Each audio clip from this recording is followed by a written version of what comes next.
এটা একটু জিনিস জানবেন, আমাদের জন্ম জন্মান্তরের আমাদের ভিতরে ভগবত প্রাপ্তির পথে, প্রেম ভক্তির পথে সব থেকে বড় অন্তরায়, সব থেকে বাধা, যে বাধার সর্দার হলো এই অহংকার বাসনা। একটা জিনিস আবার বলবো, হৃদয়ে লিখে নিন, ভগবত প্রাপ্তির, প্রেম ভক্তির প্রাপ্তির, ভজনের সব থেকে বড় বাধা বহু জন্মের অহংকার বাসনা। এটি সরে দাঁড়ালেই ভগবান আপনার সামনে, সর্বপ্রাপ্তি আপনার সামনে। এর দৃষ্টান্ত, এই লীলা কথা আমরা পরে শ্রবণ করব। আপাতত আমরা অহংকারের পরিভাষাটি জানছিলাম, বড় হওয়ার ক্ষুধা, শ্রেষ্ঠ হওয়ার ক্ষুধা। এই ক্ষুধাটাই আমাদের জীবনে, এই অহংকার রূপ পতন বা স্খলন আমাদের জীবনে ডেকে আনে। গোবিন্দ যার নাম দিয়েছেন আসরিং সম্পদ, এটা আসরিক সম্পদ। এবং আপনারা জানেন এ সম্পর্কে মহাভারতের একটি টিকাতে খুব অপূর্ব কথা এসেছে। মহাভারতের টিকাতে এসেছে, পঞ্চ পাণ্ডব যখন মহাপ্রস্থানের পথে যান, কোন পথে? মহাপ্রস্থান কাকে বলে? যে পথে গমন করলে পুনরায় আর এই সংসারে ফিরে আসতে হয় না, তাকে বলে মহাপ্রস্থান। যেমন মৃত্যু এবং মহামৃত্যু, যদি মৃত্যু হয় আমার এই প্রাপঞ্চিক শরীরটা, তবে আবার আসতে হবে। কিন্তু যদি কেউ মহামৃত্যু বরণ করে, তাকে আর জগতে আসতে হবে না। মৃত্যু, মহামৃত্যু, ধর্ম, পরম ধর্ম, এই শব্দগুলো যদি আমরা একটু অনুভব করি, তাহলে বুঝবো যে মৃত্যু নয় আমাদের কাম্য, মহামৃত্যু। প্রস্থান নয়, আমরা যেন মহাপ্রস্থানের পথে যেতে পারি। ভগবান শ্রীকৃষ্ণের অন্তর্ধানে পঞ্চ পাণ্ডব এই মহাপ্রস্থানের পথে চলেছিলেন। সেই পথটা এখনো আছে, যে পথ দিয়ে পঞ্চপাণ্ডব গিয়েছিলেন। ধূসর, ধূসর মানে বরফটা যেমন অগ্নি কোন কাষ্ঠকে পুড়িয়ে পুড়িয়ে ছাই করে দেয়, সে তো শুভ্র ছাই। এমনি যুধিষ্ঠির মহারাজ যে মহাপ্রস্থানের পথে গিয়েছিলেন, ওইখানটা বরফগুলো সাদা ছাইয়ের মতো। কি সংকেত দেয় জানেন? কামনা, বাসনা, অভিমান, অহংকার যদি পুড়িয়ে ছাই করতে পারো, তবে মহাপ্রস্থানের পথে যেতে পারবে। ওই পথটা যদি অহংকারকে, কারণ অগ্নির ধর্ম হলো অগ্নিতে যা দেবেন সে কি করবে?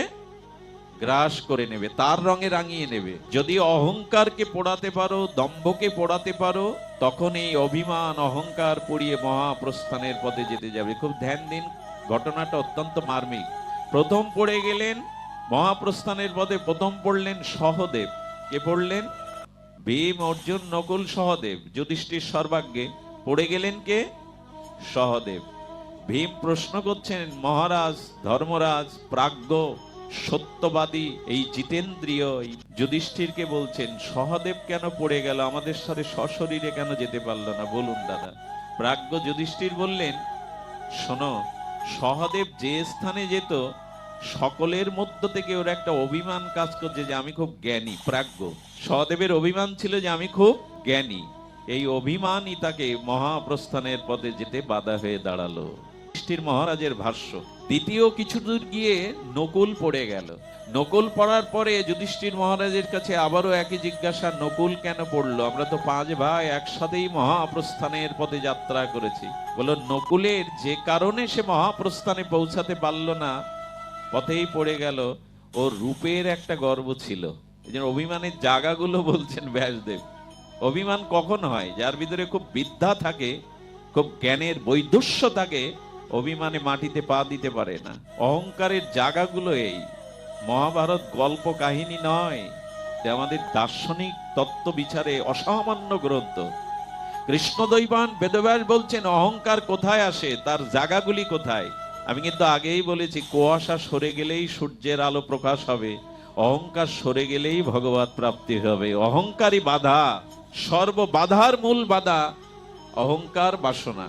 নকুল পড়ে গিয়ে বললেন, ও মহাপ্রস্থানের পথে ব্যর্থ হলো এই জন্য যে ওর একটা রূপের গর্ব ছিল। হ্যাঁ, রূপ খুব গর্বের বস্তু, কিন্তু দেখবেন খুব রূপবান মানুষের যদি না হোক ক্যান্সার হয়, তাকে থেরাপি দেওয়ার পর তার রূপের দিকে তাকাবেন। থেরাপি দেওয়ার পরে দেখবেন যে ক্যান্সারগ্রস্ত মানুষের রূপ মাধুর্য। মনীষা কৈরালার কথা মনে আছে আপনাদের? বোম্বের অন্যতম সুন্দরী নায়িকা, ইনার শ্রীলঙ্কাতেই ওনার জন্মস্থান। মনীষা কৈরালা রাজ পরিবারের মেয়ে, বলিউড কাঁপিয়েছেন উনি এক সময়। বলি, এ কথা এই আসরে বলছো কেন? আমি দেখেছিলাম ক্যান্সারের পরে উনি যখন চিকিৎসা নিয়ে আসেন, যে রূপে কোটি কোটি যুবকরা উত্তাল হয়ে যেত, পদ্মা কাঁপানো মৈনিষা করিলার দিকে তাকানো যেত না। বিভৎস যেন পুড়ে গেছে রূপ। কিসের অভিমান? রূপের গর্ব থাকার কারণে নকুল পড়ে গেল। কিছু দূর গিয়ে পড়ল তৃতীয় পাণ্ডব বিশ্ববিজয়ী অর্জুন। বিশ্ববিজয়কারী অর্জুনও পড়ে গেল। ভীম বিস্ময় প্রকাশ করে প্রশ্ন করছে, দাদা বলুন কেন?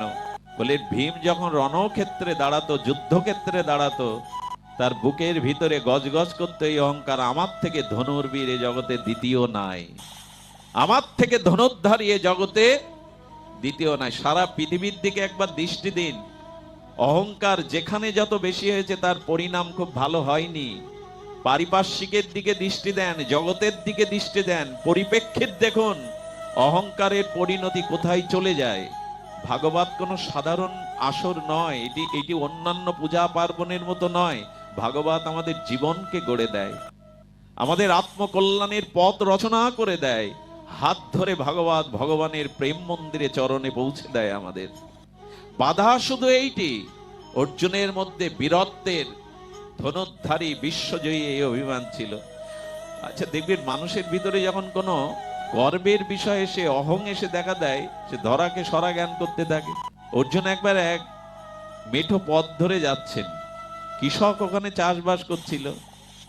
তো অর্জুনের মুখ দেখে, অভিমানের প্রকাশ দেখে বলছেন, আপনি তৃতীয় পাণ্ডব বিশ্ববিজয়ী অর্জুন? বলে, হ্যাঁ। আচ্ছা, আপনি বিশ্ববিজয় করেছেন, আপনি কুরুক্ষেত্রের মহানায়ক, এক কাজ করুন তো, আমার সাথে প্রমাণ দিন তো আপনার বীর্যবত্তার, আপনার বীরত্বের। উনি হেসে উঠেছেন, আরে তুমি মূর্খ চাষা, তোমার সাথে কি বীরত্বের পরিচয় দেব? বলে, আসুন না। সেই কৃষকের কাছেই অর্জুন সেদিন পরাস্ত হয়েছিলেন, সেই কৃষকের কাছেই সেদিন পরাস্ত হয়েছিলেন। আমি একটু অনুরোধ করে রাখি, না আমার ওই অভিমান নেই যে আমাকে এত সময় দিতে হবে। আমাদের শ্রদ্ধেয় জয়দেব দাদা, ভালোবাসি প্রাণ দিয়ে, উনি এই মঠে এনেছেন। অনেকদিন এই পথ দিয়ে প্রায় যাই, মঠটার দিকে তাকায়, এত প্রাচীন মঠ, স্বনামধন্য মঠ, জেনে বুকটা গর্বে ভরে গেল। এতটা জায়গা আপনারা মায়ের মতো আগলে রেখেছেন এই প্রাচীন প্রতিষ্ঠানকে। জয়দেবদাকে বলবো, দাদা যদি আমার সময় যতটুকু আপনি জানিয়ে দেবেন, আমি আধা ঘন্টা বললেও শ্রেয়, যাতে পরবর্তী কর্মগুলো বাধাগ্রস্ত না হয়। আমি এমন নয় যে আমি এসেছি আমাকে এই সময় দিতে হবে, আমি এমন নয়, আমাকে বললেই থেমে যাব। তা আপনি দয়া করে কমিটি আপনাকে জানিয়ে দেবেন যখন আপনাদের সময় হবে। তো আমরা কৃষকের কাছে পরাজিত অর্জুন অবনত মস্তকে, আর পরাজিত যেমন অবনত মস্তকে লজ্জিত মুখে মাটির দিকে চেয়ে আছে। মাটিতে মিশে যেতে পারলেই যেন তার ভালো হতো। কৃষক অর্জুনের হাত ধরে একটা কথা বলেছিলেন, পার্থ, তুমি কুরুক্ষেত্রের রণাঙ্গনে জয়ী হতে পারো না, পার্থ সারথীর কারণে জয়ী হয়েছে। তুমি জয়ী হতে পারো না, এই জন্য পার্থ সারথী নামটা আমার খুব ভালো লাগে। সারথীর জন্যই পার্থ জয়ী হয়েছে। আচ্ছা, আমি যে এখন দুটো বাক্য প্রবচন দ্বারা আপনাদের কর্ণকে তৃপ্ত করার চেষ্টা করছি, যদি মনে করি বক্তা আমি, যদি মনে করি বক্তা আমি, জীবনের সর্বমারাত্মক ভুলটা করে বসবো। কারণ আমার ওষ্ঠ থাকবে, আমার শরীর থাকবে, নখ থেকে চুল পর্যন্ত সব থাকবে। পরমাত্মা বা আত্মা চলে গেলে এই ঠোঁট আর কথা, এই জিহ্বার কথা আমি বলছি। আচ্ছা, যদি মনে হয় আমি খুব মূল্যবান মানুষ, সময় ব্যয় করে এই মাটিতে বসে হরিকথা শুনছি, আমি শ্রেষ্ঠ শ্রোতা, মৃত মানুষকে ডাকলে কানে শুনতে পাবে তো, সাড়া দেবে তো? এখন কে শুনছে আপনার মধ্যে বসে? আত্মাই শুনছেন, আপনি শ্রোতা, এই অভিমান আপনার মানায় না।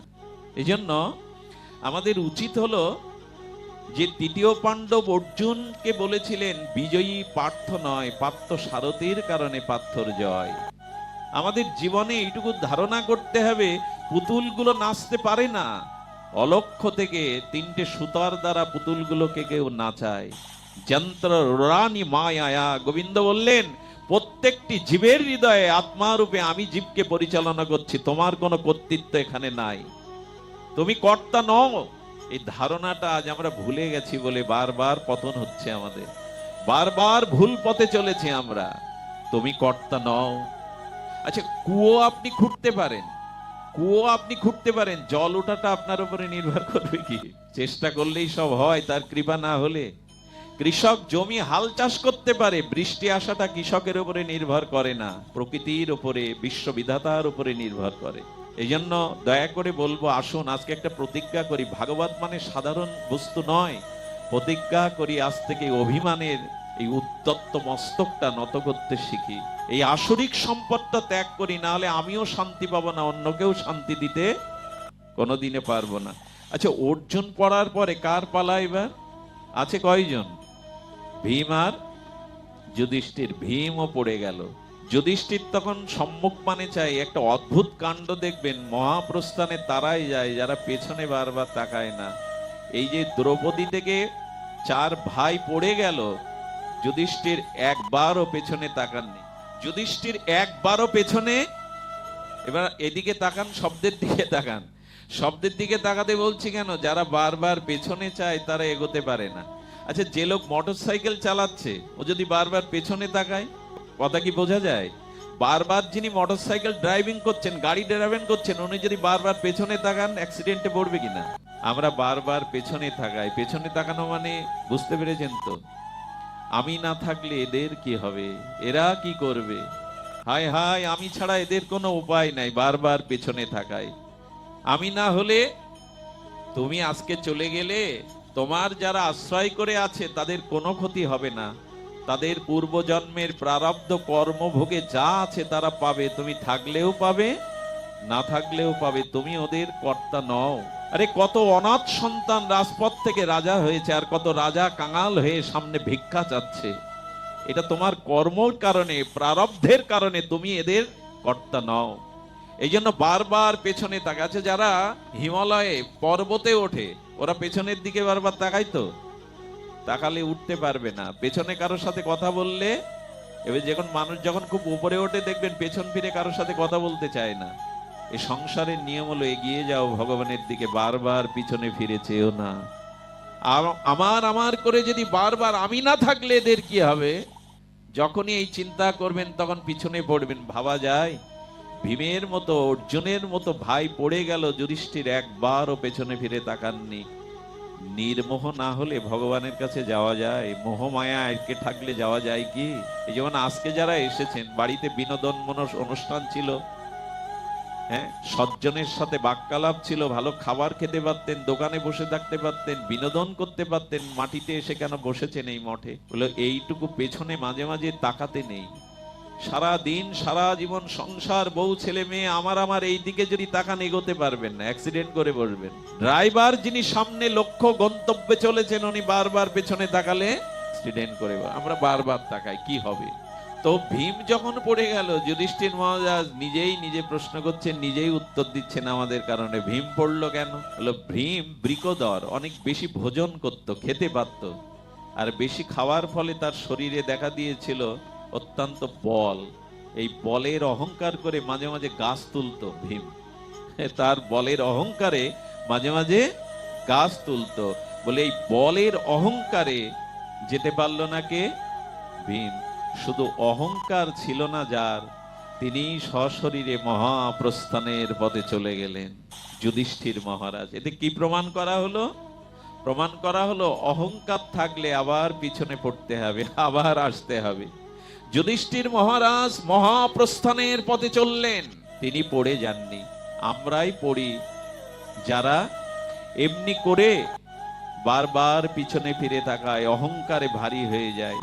এর পরেও কি আমাদের চিত্তে এই ভাবনা আসবে না যে অহংকার যথেষ্ট নয়? শুধু ভক্তমণ্ডলী, এখানে প্রমাণ দিয়েছেন হই হয়, নহস, বেন, নরক, রাবণ। এদের চরিত্র একটু শুনতে হবে, আমি সংক্ষিপ্তই বলবো। বৃন্দাবন দাস ঠাকুর তিনি প্রমাণ দিচ্ছেন অহংকারে কারা প্রমাণ হয়েছে। মানুষ তো এখন যুক্তি চায়, প্রমাণ চায়, প্রত্যক্ষ প্রমাণ ছাড়া মানুষ এখন কিছু বিশ্বাস করতে চায় না। তবে একটা কথা বলি, মাঝে মাঝে প্রমাণ ছাড়াও কিছু বিশ্বাস করবেন।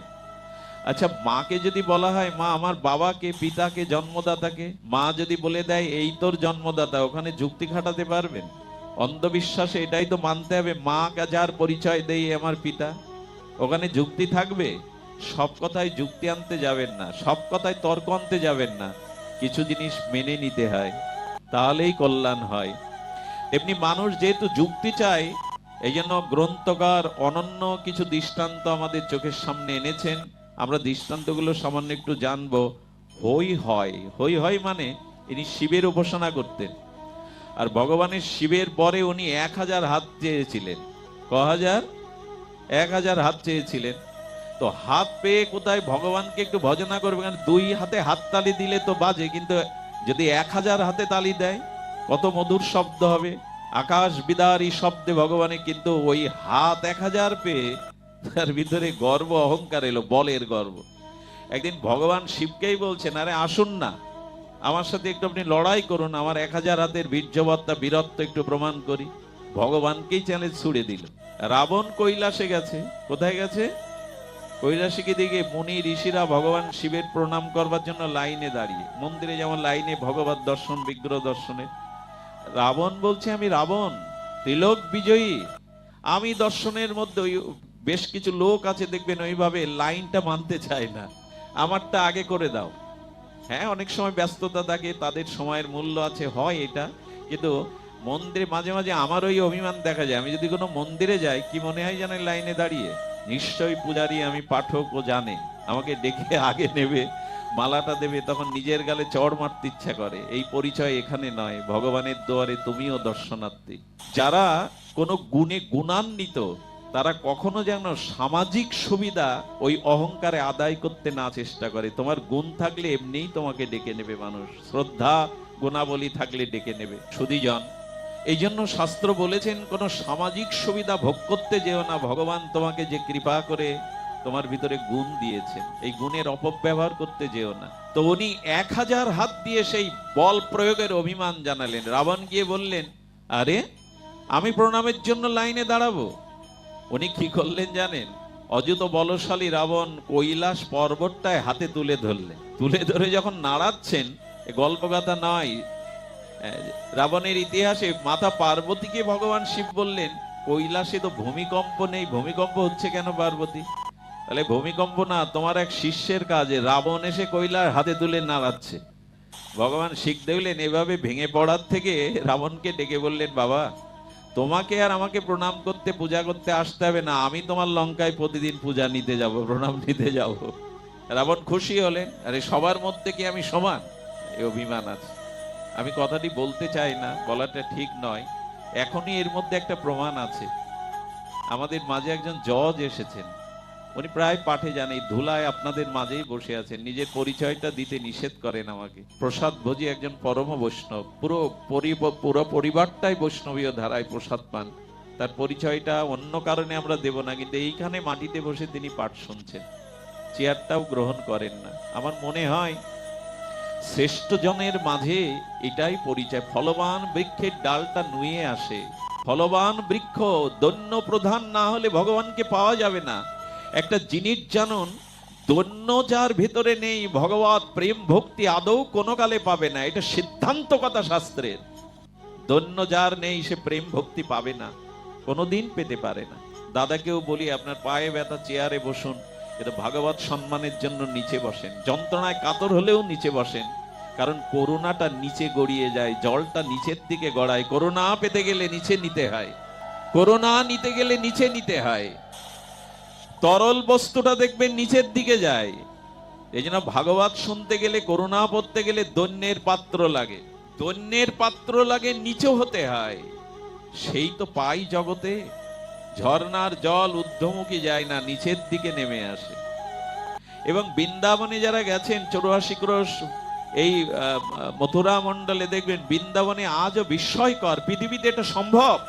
বৃন্দাবনের প্রতিটি বৃক্ষের শাখা পোশাখা নিচের দিকে, একটাও ঊর্ধ্বমুখী না আজও। কেন জানেন? তারা রাধারানীর চরণ কৈকর্য পাওয়ার জন্য এখনো তাদের শাখা পাতাগুলো নিচের দিকে নুয়ে আছে। কবে রাধা ঠাকুরানীর করুণা পাবো? এই অভিমান অহংকার আমাদের ধ্বংস করে দেয়। আজকে ঠাকুর মানে বিশেষ করে বৃন্দাবন দাস করে এই পথটা মহান, তার হাত কাটা হলো শেষ পর্যন্ত এই অভিমানে। এই জন্য হয় তার অভিমানে তিনি নষ্ট হলেন। নহুষের কথা মনে আছে? চরিত্রটা আজকে হৃদয়ে অঙ্কন করে নিন, অদ্ভুত এই চরিত্রটা। রাজা যজাতির পিতা নহুষ, না নহুষের পিতা যজাতি, হবে কোনো একটা, পিতা নাই পুত্রই। নহুষ ভাগবত চরিত্র দেখাচ্ছেন, এত বলশালী, এত বৃজ্ঞ, যে একবার ইন্দ্র স্বর্গে ছিল না বলে ইন্দ্র বিশ্বজিৎকে হত্যা করায় ব্রহ্ম পাপে ইন্দ্র পলায়ন করেছিলেন। এখন একটা রাষ্ট্রযন্ত্রে তো প্রধানমন্ত্রীর পদ থাকতে হবে, নাহলে রাষ্ট্র পরিচালনা কে করবে? তো স্বর্গের ইন্দ্র নাই, তো স্বর্গকে কে রক্ষা করবে? যেন নহুষকে পৃথিবীকে নিয়ে স্বর্গের অধিপতি ইন্দ্র করা হলো, তুমি পরিচালনা করো, তুমি বিজ্ঞ। কিন্তু এই চেয়ার আবার খুব ভালো জিনিস না, সবার জন্য এই উচ্চ আসন চেয়ার খুব ভালো জিনিস না। উনি স্বর্গের ইন্দ্র পদে বসেই কিছুদিনের পরের ভিতরে ওনার ভিতরে আসে, স্বর্গটা একটা ভোগের জায়গা। অশ্বরী নিত্য পারিজাত পুষ্প মন্দাকিনীর দ্বারা ওখানে পুণ্যের কারণে মানুষ ভোগ করতে যায়। তো চারিদিকে ভোগের সম্পদ দেখে তখন বামে তাকাচ্ছে নহুষ। কোন দিকে তাকাচ্ছে? স্ত্রী প্রতির কোন পাশে থাকে, ডানে না বামে? আমি স্বর্গে এসেছি, ইন্দ্রপদ পেয়েছি, তো ইন্দ্রাণী তো নেই আমার পাশে। কার দিকে দৃষ্টি গেল জানেন? এই জন্য আমাদের মহাজনরা বলে যে প্রভু পাপ কর্মের কারণে যদি নরকে গিয়ে ফল ভোগ করতে হয়, নরকে দাও, স্বর্গে দিও না। বৈষ্ণবরা বলেন ওই পাপ স্খলন করে আবার ফিরে আসতে পারবো, কিন্তু স্বর্গে ভোগ আছে, ওই ভোগ থেকে ফিরে আসলে ভোগের অভিমানটা, সংস্কারটা ভেতরে থাকবে। ও বলছেন আমার তো ইন্দ্রাণী নেই এখানে। কার দিকে দৃষ্টি গেল জানেন? পৃথিবীর অন্যতম শ্রেষ্ঠ সতী শচী, ইন্দ্রের স্ত্রীর নাম। পৃথিবীর অন্যতম শ্রেষ্ঠ শচীর মধ্যে অন্যতম শচী। এত অপরূপ রূপ মাধুর্য তার, ভুবন ভুলানো রূপ। আর মহাসতী দৃষ্টি গেল ওর দিকে, জ্বালাতন করতে লাগলো। স্বর্গের পথ পেয়েও পরস্ত্রীর প্রতি দৃষ্টি গেল। আমি রাজা হয়েছি, আমার তো একটু ভোগ দরকার, বিনোদন দরকার। এই জন্য মানুষের জ্ঞান না থাকলে, মানুষের চেতনা না থাকলে উচ্চ পদে গেলে সে রসাতল করে ফেলবে, নিজের জীবনকে শেষ করে ফেলবে।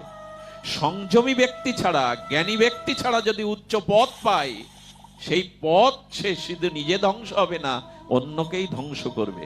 ভাগবতীয় দর্শন গাল গল্প কাহিনী নয়, এগুলো আমাদের জীবনে এখন একান্ত প্রয়োজন হয়ে দেখা দিয়েছে। নহুষ জ্বালাতন করতে লাগলো, শচী চিন্তা করলেন একে কি করে নিরস্ত করো। আরে ইন্দ্র কি ফিরবে? ইন্দ্র আর ফিরবে কি? তুমি আমাকেই বরণ করে নাও, কেন তোমার আসন খালি থাকবে? শচী মনি ঋষিদের কাছে, গুরুদেবের কাছে শরণ, আমাকে বাঁচান, আমি পতির শোকে শোকাহুত, আমাকে এই প্রস্তাব দিচ্ছে। এই জন্য যদি কখনো কোনো সংকটে পড়েন, শ্রীগুরু শুদ্ধ বৈষ্ণবের কাছে পরামর্শ নেবেন। এরাই মানুষকে কল্যাণের পথ বলে দেয়। উনি বলছেন তো তুমি প্রস্তাব দাও, সপ্ত ঋষির কাঁধে পালকিতে চড়ে যদি তুমি আমায় নিতে আসতে পারো আমার ঘরে, আমি তোমার স্ত্রী হব, গ্রহণ করব। প্রস্তাবনাটা কি দিলেন? ঋষি বুদ্ধি দিলেন, সপ্ত ঋষি পালকিতে করে যদি তুমি আমাকে নিতে আসতে। যেই সংবাদটা নহুষের কাছে পৌঁছালো, নহুষ কি বলছে জানেন? সপ্ত ঋষি কারা? এই যে অত্রি, পুলস্ত, হ্যাঁ, বশিষ্ঠ, এই সপ্ত ঋষি ভগবানও এদের সম্মান করেন, ভগবানও এদের প্রণাম করেন। সপ্ত ঋষি বলে ধ্যান করছিল। স্বর্গের রাজা তো গিয়ে বলছে, এই বুড়োর দল ওঠো, পালকি নাও। অহংকারী জীবের ভাষা এই বুড়োর দল ওঠো, পালকি কাঁধে নাও, আমাকে শচীরালয়ে নিয়ে যাও। ঋষিরা তো ধৈর্যশীল, এরা প্রাজ্ঞ, এরা মৃত্যুঞ্জয়ী মহাপুরুষ। ওর অভিমান অহংকার জানতে পেরে তখন ওরা পালকি নিলেন। পালকিতে উঠে ওরা তো ধীর লয়ে চলছে, আত্মস্থ পুরুষ বলে, এই সর্পগতিতে চলছো কেন, জোরে চলো। যেই এই অভিমান করে কথা বলেছে, আর তার মধ্যে অগস্ত্য ঋষি বললেন, যা সর্পনামটা উচ্চারণ করলি না, এই মুহূর্তে পৃথিবীতে বড় সর্প হয়ে জন্ম নে যা। সঙ্গে সঙ্গে সর্প হয়ে গেল এই নহুষ। অহংকারের পরিণতি এই।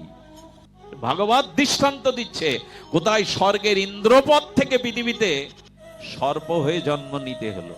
একটা জিনিস আপনাদের কাছে হাত জোড় করে অনুরোধ করি, কোন মহৎকে মর্যাদা লঙ্ঘন করবেন না। কোন সৎ সাধু মহৎকে কখনো মর্যাদা, আপনার জীবনে 5টা জিনিসের ধ্বংস ডেকে আনবে যদি কোনো মহৎ অতিক্রম করেন। আপনি কোন শ্রেষ্ঠ জনকে, কোন মহৎ জনকে যদি আপনি অপমান করেন, অতিক্রম করেন, মর্যাদা লঙ্ঘন করেন, আপনার জীবনে 5টি জিনিস বিনষ্ট হবে। ভাগবত বলছেন, আয়ু শ্রীং যশা ধর্মং লোকানো আশিস এবচ হন্তি শ্রেয়াংশি সর্বাণি বংশ মহতিক্রম। ভাগবত বললেন, যারা মহৎকে অবজ্ঞা করে, শ্রেষ্ঠকে অবজ্ঞা করে, তাদের 5টি জিনিস নষ্ট হয়। প্রথমে শ্রী, তার ভেতরে যে সৌন্দর্য, সেই শ্রী নষ্ট হয়। যশ নষ্ট হয়, অর্থাৎ তার খ্যাতি নষ্ট হয়। আয়ু নষ্ট হয়, যশ শ্রী খ্যাতি, এবং ধর্ম নষ্ট হয় তার। যখন কেউ মহৎকে অবজ্ঞা করে, রাবণের পরাজয় হতো না সীতার দিকে কুদৃষ্টি না দিলে। মহৎকে অবজ্ঞা, জগৎলক্ষ্মীকে অবজ্ঞা। কুরুক্ষেত্রে দুর্যোধন দুঃশাসন বধ হতে পারত না দ্রৌপদীর কেশ না ধরলে, চুল না ধরলে। এই জন্য যখনই আপনি মহৎ অবজ্ঞা করবেন আপনার ধর্ম নষ্ট হবে। আর ধর্ম নষ্ট হলে তার থাকেটা কি? ধর্মই তো রক্ষা করে, ধর্মই আমাদের রক্ষা করে। যা ধারণ করলে মানুষের পতন হয় না তার নাম ধর্ম। আর ইহকাল পরকালের সমস্ত কল্যাণ বিনষ্ট হয় যদি কেউ মহৎ অতিক্রম করে। অনুরোধ করব, জীবনে যাই করুন, আরে অন্য পাপ তাপ করলে আপনি ক্ষমা পাবেন, কিন্তু মহৎকে অবজ্ঞা করবেন না। মহৎ অবজ্ঞা যদি হয়, ভাগবতে কি বলেছেন চৈতন্য চরিতামৃতে, বৈষ্ণব চরণে যদি হয় ক্ষুদ্র অপরাধ, মহামহা ভজনতে পড়ে যাবে বাদ।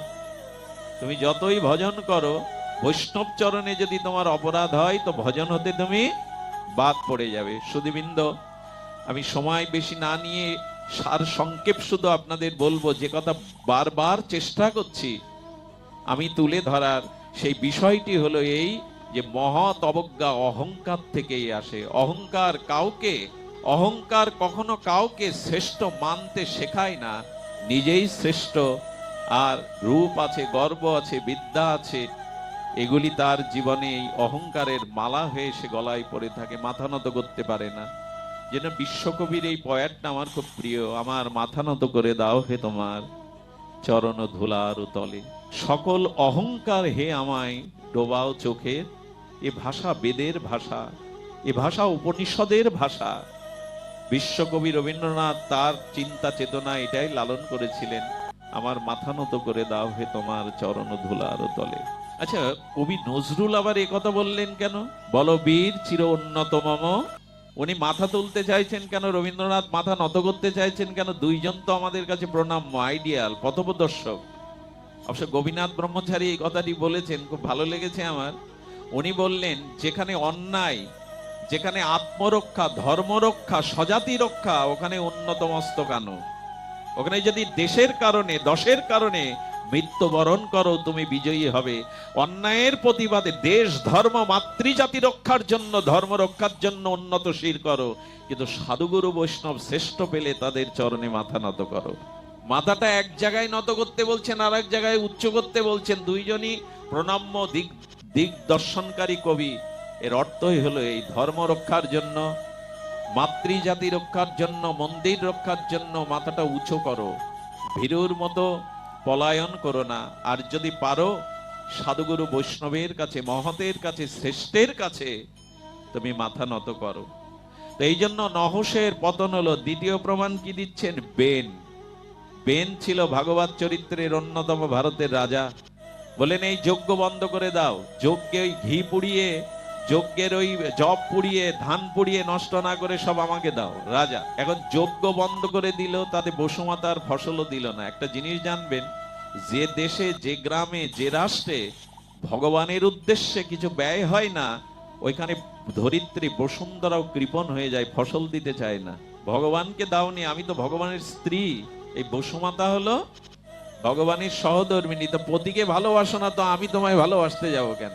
মীরা যখন রাজস্থান থেকে তাকে মীরাকে কলঙ্ক দিলেন, মীরা কত যন্ত্রণা সহ্য করে বৃন্দাবনের পথে চলে গেল। তারপর থেকে ওইখানে আর ফসল হতো না, অনাবৃষ্টি, রোগ শোক দেখা দিয়েছিল। বুঝতে পেরেছিল গ্রামের লোক, মীরার মতো ভক্তকে কলঙ্ক দিয়ে তাড়িয়ে দেওয়ার পরিণতি আমরা ভোগ করছি। এই জন্য এখানে শাস্ত্রে বলেছেন যে বেন যখন যজ্ঞ বন্ধ করে দিল, আর ঋষিরা এসে তখন ওকে বোঝাতে চেষ্টা করলো। বোঝাতে চেষ্টা করার পরে বেন কোন রকমেই মেনে নিল না। যখন মানল না, তখন ঋষিরা একটা তাড়া লাগিয়ে দিয়েছিলেন। এই তাড়াতেই বেন প্রাণ ত্যাগ করে। অভিমান, অহংকারের পতনের দৃষ্টান্ত দিচ্ছেন। আর সব থেকে বড় প্রমাণ রাবণ। সব থেকে বড় প্রমাণ রাবণ। আপনি চিন্তা করতে পারেন, রামের থেকে সব বিষয়ে জাগতিক বিচারে রাবণ উঁচুতে ছিল। রাবণ পুলস্ত ঋষির বংশধর। কার বংশধর? উনি পুলস্ত ঋষির বংশধর। রাম হলো ক্ষত্রিয় বংশোদ্ভূত। আরে যুদ্ধক্ষেত্রে রাবণ রথে করে আসতেন, আর রামের রথ ছিল না, রাম মাটিতে দাঁড়িয়ে যুদ্ধ করতেন। রাবণের পেছনে কে ছিল? মেঘনাদ। রাবণের পেছনে কুম্ভকর্ণ, বড় বড় বীরগণ। আর আমার প্রভুর পেছনে ছিলেন কিছু বানর, হনুমান। এরাই তো। সব দিক বিচার করে দেখুন, রাবণ ছিল সুরক্ষিত, আর সিন্ধু সাগরের ওপারে স্বর্ণলঙ্কায়, আর রাম বনবাসে ঘুরছিলেন। তো সব বিচারে রাবণের এই যে রাবণ মৃত্যুঞ্জয়ী প্রায়, তিনি দেবতার হাতে কারো হাতে মরবেন না এরকম প্রতিজ্ঞাও করেছিলেন। শুধু নর আর বানর এই দুটো বাদ রেখেছিলেন, ব্রহ্মা ভাগ রেখেছিলেন।